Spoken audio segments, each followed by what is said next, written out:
Going in depth for you right now at 6:30. The government shutdown set to enter week 4 next week. With no end in sight, concern is growing that SNAP benefits could run out. Hundreds of thousands of families would be affected just here in the upstate. For more, we sat down with Congressman Ralph Norman on when the shutdown could end.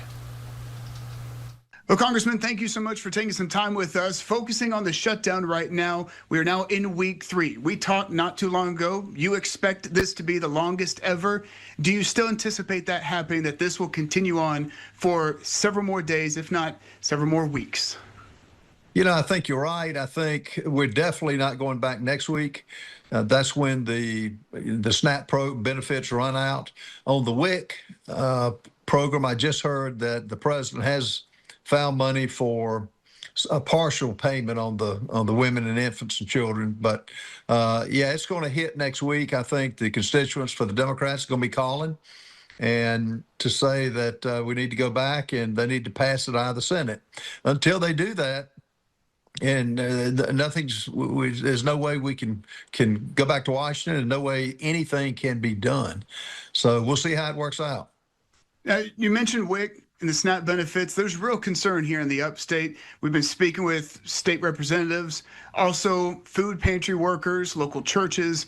They're concerned. Hundreds of thousands of people are expected to be affected here in South Carolina. What's your message to them who aren't sure where their next meal is going to come from come November? Well, it's over 260,000 families that'll be affected.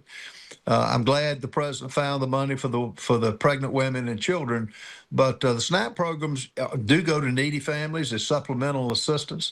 And you know, my message is to get on the phones and let the Democrats know that this is unfair to hold this country hostage just because of their political whims, and that's what it's about.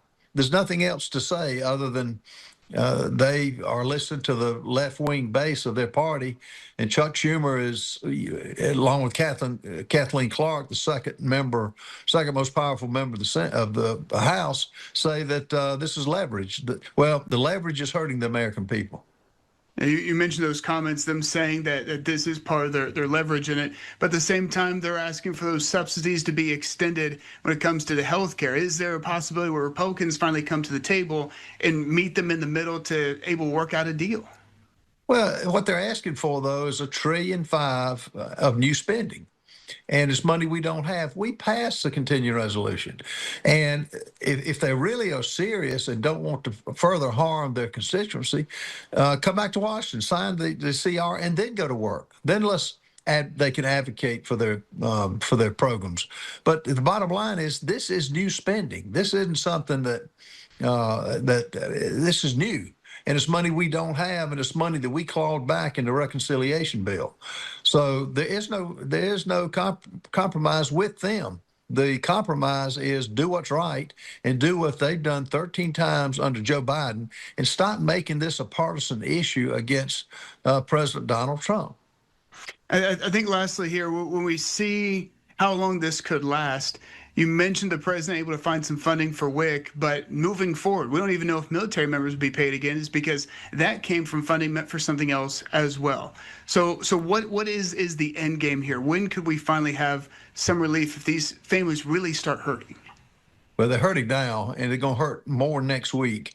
And I think that for the families to go through what they're going through is just unfair. Politicians should not be doing this. But you know,